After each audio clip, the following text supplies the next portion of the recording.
I know we talked briefly about Zachary Ying here at the start, but remind esteemed audience, what do they need to know going into Zachary Ying and the Dragon Emperor?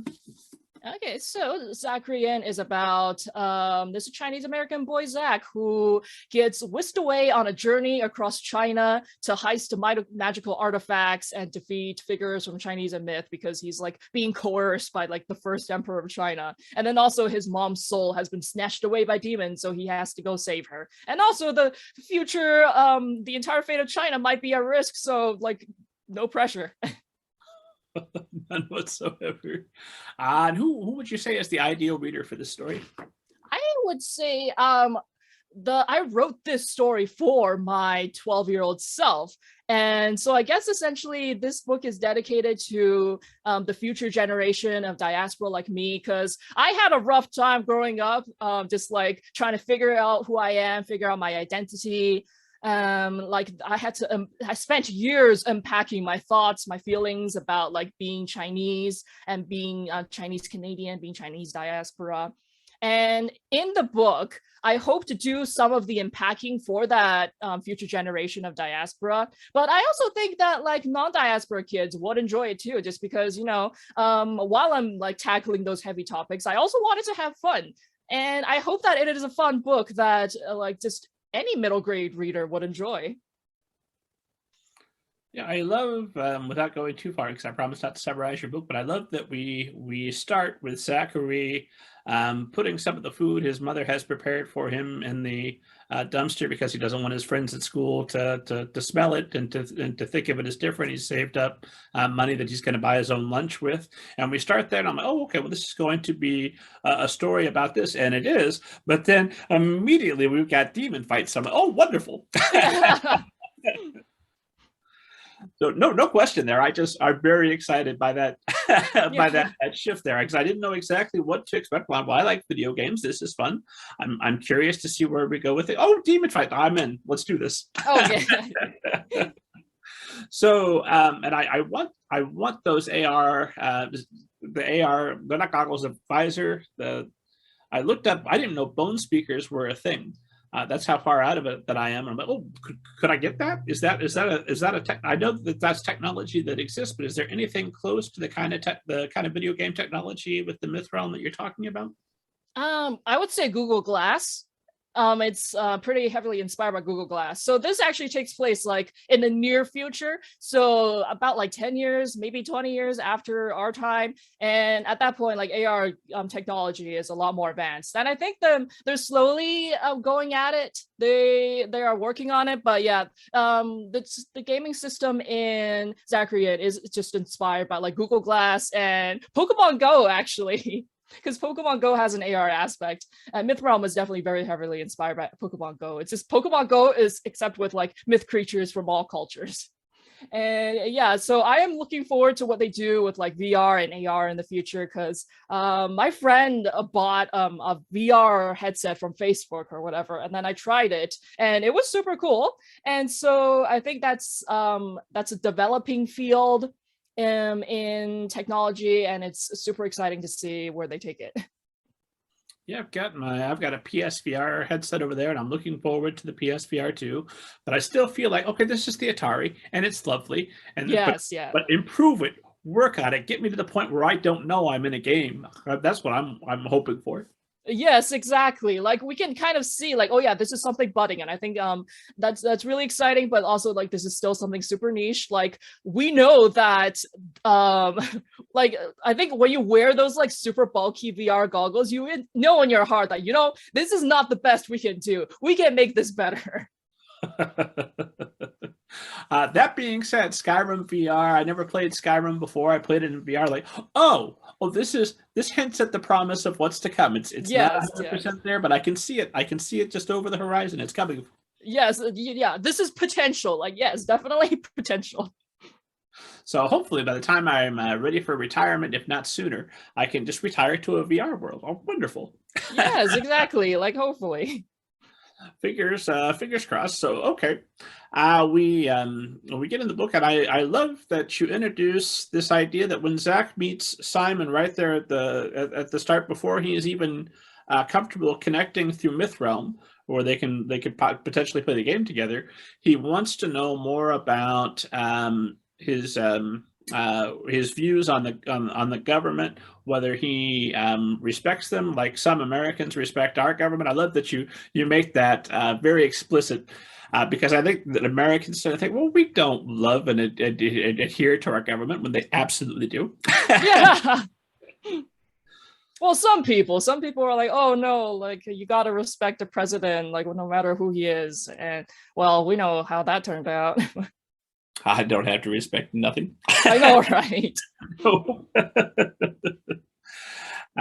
Yeah, we'll leave that there.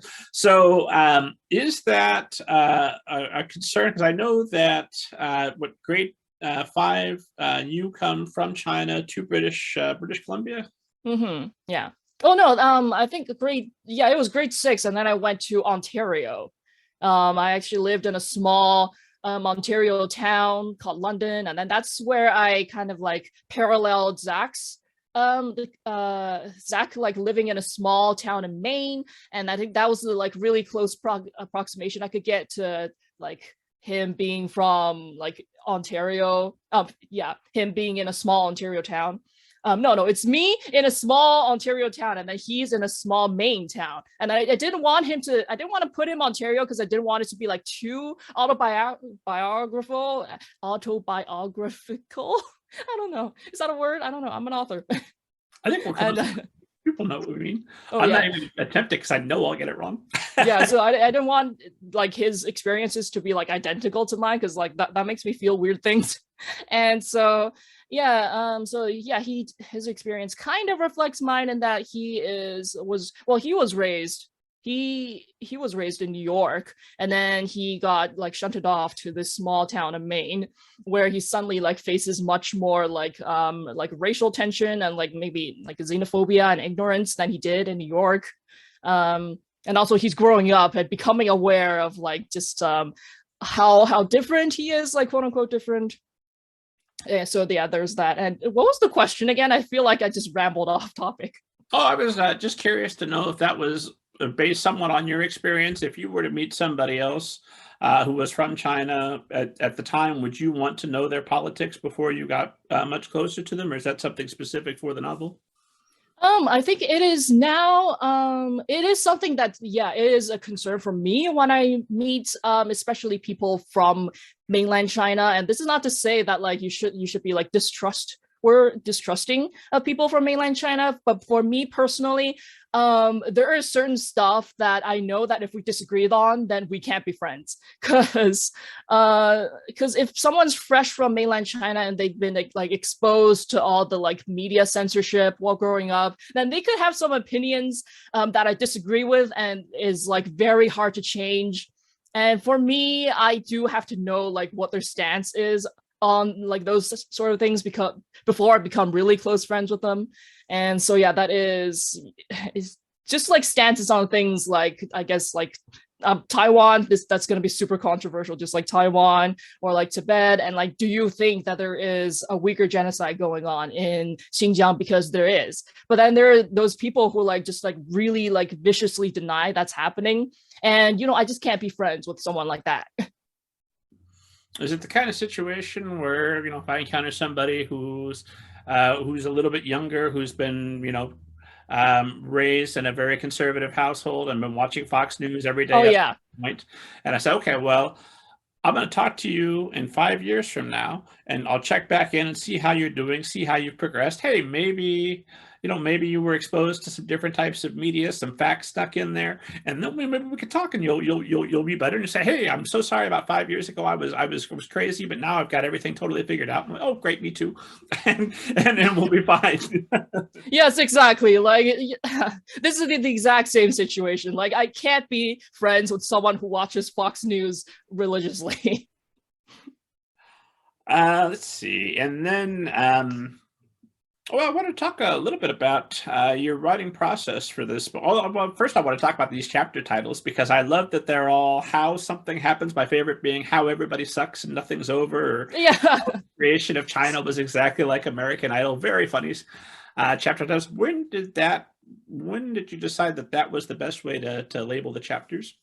It just sort of came about, to be honest, like because I wanted the chapter titles to be like really quirky and tongue-in-cheek, and of course that is inspired by the master of these, who is like a Rick Riordan. Is it Riordan or Riordan? I think it's Riordan, but I'm not. Riordan. Okay, yeah, inspired by Rick Riordan and his like really funny chapter titles. And I noticed that when I read those, and then I would see a particularly funny chapter title, I would like want to keep on reading. So I wanted that to like be have the same vibe in Zachary Ying. And so yeah, that's just how it came about. And then the format, I didn't go in like wanting to make it a format, but then I realized that like the first like 3 or so chapter titles I wrote were all like how something something something. So I was like, you know what, let's keep doing this, let's make this a thing. Like all the chapter titles are going to be like a how-to guide now. And Mr. Riordan, if you're listening, as you do every week, please come on the show. Yeah. I'm certain how to pronounce your name, and we'll talk about Percy and all kinds of other wonderful stuff. Yes, let's come talk about the new show. Like, what is it like? Like, does it feel different from like the movie that you completely disowned? I hope so. I've seen him say positive things on Twitter. I don't know if that's part of a contract he's secretly signed, but I am assuming that if he's out there, he's saying that, given that he has been so open and honest about his opinions on the film version. I know, right? It's so funny. That's a good sign. Yeah, it is. I don't think he's the type to like lie on social media just because he has to. He's very not that type of person, it seems, because like he was just straight up trashing that movie. The movie versions. How much money would you have to come up with to buy him at this point, you know? I don't know. I don't think that he's like motivated by money. I think you'd have to threaten something. I know, right?